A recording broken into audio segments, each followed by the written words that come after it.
السلام علیکم دوستوں، آج کی ویڈیو میں جو سوال پوچھا گیا وہ یہ سوال پوچھا ہے ہمارے یوسف شیخ صاحب اور رشید اللہ یعقوب صاحب نے اور ہمارے ایاز صاحب نے پوچھا ہے کہ یہ بتائیے کہ دیگر مذاہب کی کتابوں میں روح پھونکنے کا ذکر نہیں ہے آدم میں، اسلام میں روح پھونکنے کا ذکر ہے، تو اس کا جواب ذرا دے دیجیے اور کلیئر کر دیجیے۔ تو میں اس کا جواب دینے کی کوشش کرتا ہوں۔ دیکھیں، دیگر مذاہب میں لکھا ہے کہ اللہ نے زندگی کا دم بھرا ہے آدم میں مٹی اور پتلا بنانے کے بعد، لیکن قرآن شریف کے اندر سورہ ہجر کے اندر یہ آیت موجود ہے کہ خدا نے اپنی روح میں سے پھونکا۔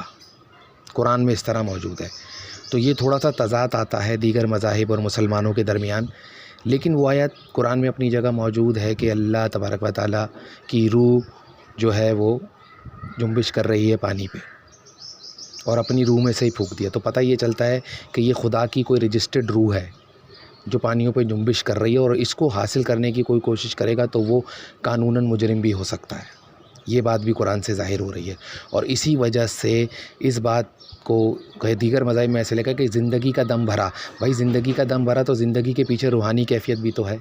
میں یوں آسان کر دیتا ہوں کہ قرآن مجید میں لکھا ہوا ہے کہ آدم کی مٹی منگوائی، پھر اسے سلسال فریگمنٹیشن کے پروسیس سے گزارا، جب وہ چکنائی میں آ گئی پھر پانی ملانے کے بعد خشک ہو گئی، خوبصورت ہو گئی، اس میں حسن کی تازگی کا کوئی منظر آیا، تو پھر کیا ہوا کہ اس کے اندر سے اللہ نے زندگی کا دم بھرا۔ دیگر مذاہب میں لکھا ہے، قرآن میں لکھا ہے سورہ ہجر کے اندر، یہ سورہ بقرہ میں بھی واقعہ مگر اتنا کلیئر نہیں ہے، یہ سورہ ہجر میں ہے، پوری آیت واضح آیت ہے کہ اپنی روح میں سے پھونک دیا، اپنی روح میں سے، تو خدا کی اپنی رجسٹرڈ روح میں سے۔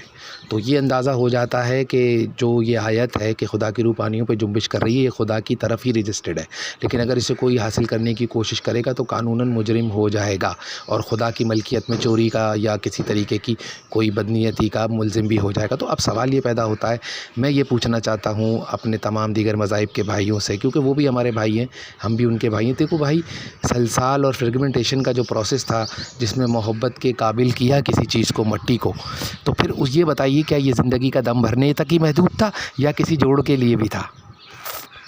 بھئی آدم سلسال اور فریگمنٹیشن کے پروسیس سے گزرے۔ اچھا، مزے کی بات یہ ہے، یہ بھی غور طلب ہے کہ حضرت آدم میں جب زندگی کا ظہور پھونک دیا، روح اپنی میں سے روح میں سے پھونک دیا، تو میرے بھائی کیا آدم کے پاس یہ خداداد صلاحیت ٹرانسفر ہوئی کہ وہ بھی کوئی مٹی منگوا کے وہ بھی پتلا کھڑا کر دے؟ نہیں۔ کیوں؟ آدم کی جو مٹی منگوائی گئی ہے وہ خود آدم کو ہی میسر نہیں ہے کہ یہ مٹی کہاں سے آئی ہے، زمین کے کسی حصے سے آئی ہے، مگر وہ جگہ بھی پوشیدہ ہے، تو وہ مٹی آدم کو بھی نہیں پتہ، نہ ہی فرشتے وہ مٹی آدم کو دینے کی اجازت ہے کہ وہ بھی سلسال فریگمنٹیشن کر کے ایک پتلا کھڑا کر دیں، نہیں۔ لیکن آدم کی حدود کیا ہے کہ آدم اپنے جوڑ کے پاس جائیں گے۔ اداس بیٹھے ہیں وہ، کیا صرف زندگی کا ظہور پھونکا تھا سلسال اور فریگمنٹیشن کے بعد، یا پھر روح میں سے پھونکا تھا، کیونکہ جوڑنے آنا ہے؟ آپ میری بات سمجھ رہے ہیں؟ تو جہاں تک میرا اندازہ ہے کہ دیگر مذاہب کی کتاب میں یہ بات پوشیدہ ہے، کیونکہ جیسے ہی حوا آتی ہیں، پسلی نکال لی جاتی ہے اور حوا آتی ہیں، اور اسی طرح اسلام میں بھی یہی لکھا ہے کہ جیسے ہی حوا بیگم بن کے آتی ہیں پسلی والے واقعے کے بعد، تو پھر ان کو جو ہے وہ اللہ تبارک و تعالیٰ کا وعدہ پورا ہو جاتا ہے۔ اب اللہ تبارک و تعالیٰ یہی کہہ رہا تھا، بھائی سب کا جوڑ ہے، دیگر مذاہب کی کتاب میں لکھا ہے سب کا جوڑ ہے، آدم کا نہیں ہے اور وہ اداس ہے۔ کیا وہ اداس زندگی کا دم بھرنے کے بعد ہیں؟ کیا زندگی کا دم بھرنے سے کوئی اداس ہوتا ہے؟ کسی محبت کا انتظار کر رہے ہیں کیا زندگی بھرنے کے بعد؟ تو بھائی اس کا مطلب یہ ہوا کہ یہ سلسال اور یہ فریگمنٹیشن اور اس کے بعد پتلے کا گیلا پانی، اس کی خشکی، پھر اس میں چکنائی کا پیدا ہو جانا، خوبصورتی، چمک آ جانا، اس کے بعد یہ کام روح پھونکنے کے لیے کیا ہے، تاکہ پھر جوڑ آئے گا وہ اپنی محبت کے لیے اداس بھی ہیں۔ پھر اللہ نے ان کے سامنے ان کی پسلی نکال کر ان کو ایک نیند سلائی، گہری نیند سلانے کے بعد ان کو جو ہے وہ حوا ان کے سامنے لے آئے۔ تو سوال یہیں پر کلیئر ہو جاتا ہے کہ یہ فیصلہ ہو گیا۔ دیکھیں میری بات میں لاجک ہے، میڈم کشور نے بھی مجھ سے یہی سوال کیا تھا کہ آخر پسلی کے بارے میں جو بات لکھی ہوئی ہے کہ اس سے پہلے گہری نیند کا سلانا، تو اس کے بعد پیچھے کیا ہے؟ دیکھیں، اداسی، پریشانی، تو کچھ دیر کے لیے ریلیکسیشن بھی اس میں انوالو ہو جاتی ہے کہ ریلیکس ان کو کیا گیا، نیند سلا دی گئی کہ وہ اس اداسی سے تھوڑا سا غفلت برتیں، اور پھر جب اٹھیں گے سو کے تو ان کو یہ مسئلہ حل ہو جائے۔ ایک سرپرائز بھی تو ہے نا، خدا کا ایک اسٹائل بھی تو ہے جیسے ہمارے اسامہ بھائی بتاتے ہیں. تو ایک سرپرائز بھی تھا ان کے لیے کہ بھائی اب جب تم اٹھو گے تو یہ اداسی تمہاری ختم ہو گئی. دیکھ رہے ہیں آپ میری بات. تو بھائی زندگی کا دم آدم میں بھرا، مگر حوا میں زندگی کا دم بھرنے کا تذکرہ نہیں ہے، کیونکہ آدم کا دم ہی حوا کی آمد کا ایک وجہ ہے. تو ہماری بات وہی رہ جاتی ہے. اور دوسری چیز یہ کہ روح کو کہا جا رہا ہے خدا کی روح. تو یہ جو پانیوں پہ روح جو جنبش کر رہی ہے، اس کی یہ جو ساری کی ساری روح ہے یہ خدا کی ہے. لیکن اگر اس روح کو کوئی اٹھانا چاہے یا اس کو حاصل کرنا چاہے تو پھر وہ خدا کا ملزم ہو جاتا ہے. اور دوسری چیز یہ کہ اور اگر آپ عیسیٰ علیہ السلام کا مذہب پڑھیں گے، روحانی مذہب ہے نا عیسیٰ علیہ السلام کا، رہبانیت پر، تو یعنی کہ دنیا داری سے تعلق اتنا نہیں ہے، رہبانیت پر ہے، عالم روحانی سے. تو اس میں کیا لکھا ہے کہ میں بدروحوں کو خدا کی روح کی مدد سے نکالتا ہوں. انہوں نے بھی یہی کہا کہ جیسے ہی میں خدا کی روح کی مدد لیتا ہوں تو جتنی بھی نجس چیزیں ہیں، جتنی بھی ناپاک چیزیں ہیں، یعنی اتنا فضل ہے اس روح کے اندر، وہ چلی جاتی ہیں. کیسے؟ جیسے کہ کسی کی بھٹکتی روح، کسی کی بدروح، کسی کی بدوا، کوئی بھی چیز جو بدروح جو ہوتی ہے وہ کیا ہے؟ بدوا ہوتی ہے. بدوا ہے نا بدروح. جس انسان کو پکڑ لے اس کی زندگی تباہ ہو جاتی ہے، بد ہو جاتا ہے وہ، تو بدروح ہو جاتی ہے. بدروح ایک ایسی چیز ہے. انجیل میں اتنا ہی تذکرہ ہے. قرآن شریف میں بہت سی بد چیزوں کو بہت انکلوڈ کیا گیا ہے کہ اس کے اندر اثرات، درخت، سایہ، یہ سب چیزیں اس طرح کی بات لکھی ہوئی. لیکن معاذ اللہ احتیاط کرنی چاہیے. تو عیسیٰ علیہ السلام کہتے ہیں میں روح کی مدد سے بدروحوں کو نکالتے تھے. یعنی کہ جیسے ہی میں خدا کی روح اس جسم میں، یعنی اس مریض کو جب میں مہیا کرتا ہوں تو اس کے اندر سے بدروح چلی جاتی ہے. یعنی ایک وقت میں انسان کے اندر اس روح کا وجود جب انٹر ہوتا ہے، جاتا ہے، تو انسان بالکل صحیح ہو جاتا ہے.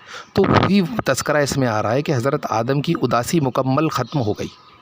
آپ دیکھ رہے ہیں سلانے کے بعد جو روح کا کانسیپٹ اس میں آ رہا ہے کہ ان کی اداسی پریشانی مکمل ختم ہو گئی، اور پھر وہ ایک عدد حوا کے منتظر تھے اور وہ حوا انہیں مل گئی. تو بتانے کا میرا مقصد یہ ہے کہ دیگر مذاہب کی کتابوں میں بالکل صحیح لکھا ہوا ہے کہ زندگی کا دم بھرا ہے، مگر یہ دم کس لیے بھرا ہے؟ میرا یہ سوال ہے. میں خود ان سے پوچھ رہا ہوں. میں خود ان کا اسٹوڈنٹ ہوں یہود نصارہ کا. میں کوئی ان کے سامنے عالم بن کے نہیں ہے، میں تو ان کا شاگرد بن کے بول رہا ہوں. تو میرا یہ سوال ہے کہ سورہ ہجر کے اندر یہ جو بات ہے کہ اللہ نے اپنی روح میں سے پھونک دیا، تو میرے بھائی یہ زندگی کا دم کس لیے بھرا تھا؟ کیوں؟ کیونکہ سلسال اور فریگمنٹیشن جو مٹی تھی وہ کسی محبت کے مقصد سے بنائی تھی، اور ان کی اداسی کو دیکھتے ہوئے ان کو ایک جوڑ دینے کے لیے بنائی تھی. تو روح کا کانسیپٹ یہاں ہے. آپ میری بات سمجھ رہے ہیں؟ یہاں روح کا کانسیپٹ ہے. تو یہ روح جب پسلی کے واقعے کے بعد جو مسئلہ اس میں آ رہا ہے وہ کلیئر ہو گیا ہوگا.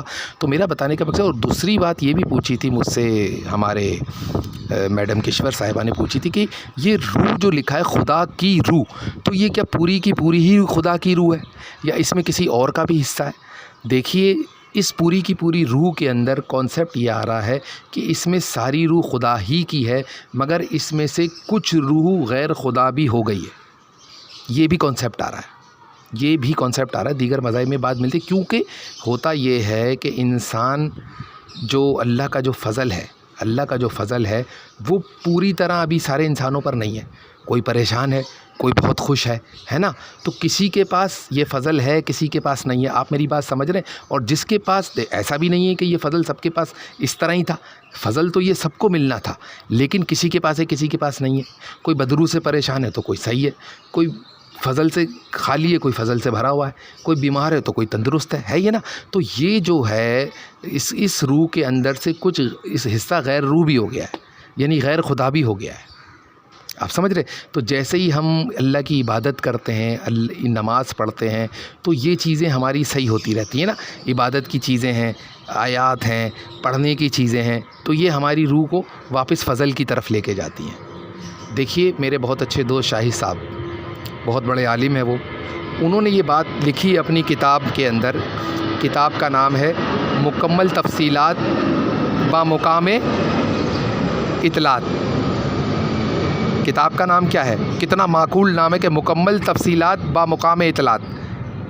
یہ مکمل تفصیل کی کتاب ہے جو اطلاع دے رہی ہے اس مقام سے جو صحیح مقام ہے۔